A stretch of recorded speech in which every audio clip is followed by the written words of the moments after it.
కనిగిరి పర్యటనలో భాగంగా కనిగిరి మండలం పునుగోడు గ్రామంలో ఏర్పాటు చేసిన రెవెన్యూ సదస్సులో ప్రకాశం జిల్లా కలెక్టర్ పాల్గొన్నారు. ప్రజల నుంచి అర్జీలను వారు స్వీకరించారు. ఈ సందర్భంగా ఆమె మాట్లాడుతూ గ్రామంలో రెవెన్యూ సమస్యలు చాలా ఉన్నాయని, ప్రజలు పరిష్కారం కాకుండా ఇబ్బంది పడుతున్నారని, కొంతమంది రెవెన్యూ అధికారుల నిర్లక్ష్యం మూలంగా సమస్యలు తలెత్తాయని, ఈ నిర్లక్ష్యంగా వ్యవహరించిన అధికారులపై చర్యలు తీసుకోవడం జరుగుతుందని, ప్రజల సమస్యల పరిష్కరించే విధంగా చర్యలు తీసుకుంటామని అన్నారు. ప్రజల పట్ల అమర్యాదగా ప్రవర్తించిన అధికారులను విచారించి చర్యలు తీసుకోవడం జరుగుతుందని అన్నారు. అనంతరం కనిగిరి మోడల్ స్కూల్ ను పరిశీలించి స్కూల్ కి రహదారి లేక విద్యార్థులు ఇబ్బందులు పడుతున్నారని, సమస్యను కలెక్టర్ దృష్టికి ఎమ్మెల్యే ఉగ్ర తీసుకువెళ్లిన వెంటనే స్పందించి రోడ్డు నిర్మాణానికి నిధుల విడుదలకు ఆమోదం తెలిపారు. కార్యక్రమంలో ఆర్డీఓ, ఎంఆర్ఓ, డీఈఓ, ఎంఈఓ నాయకులు పాల్గొన్నారు.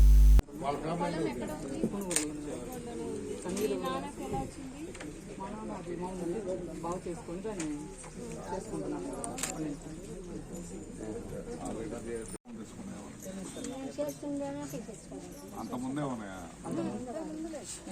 పట్టాలు? అంత ముందే ఉన్నాయి వాళ్ళకి ఇప్పుడు ఈ మధ్య ఉన్నాయి.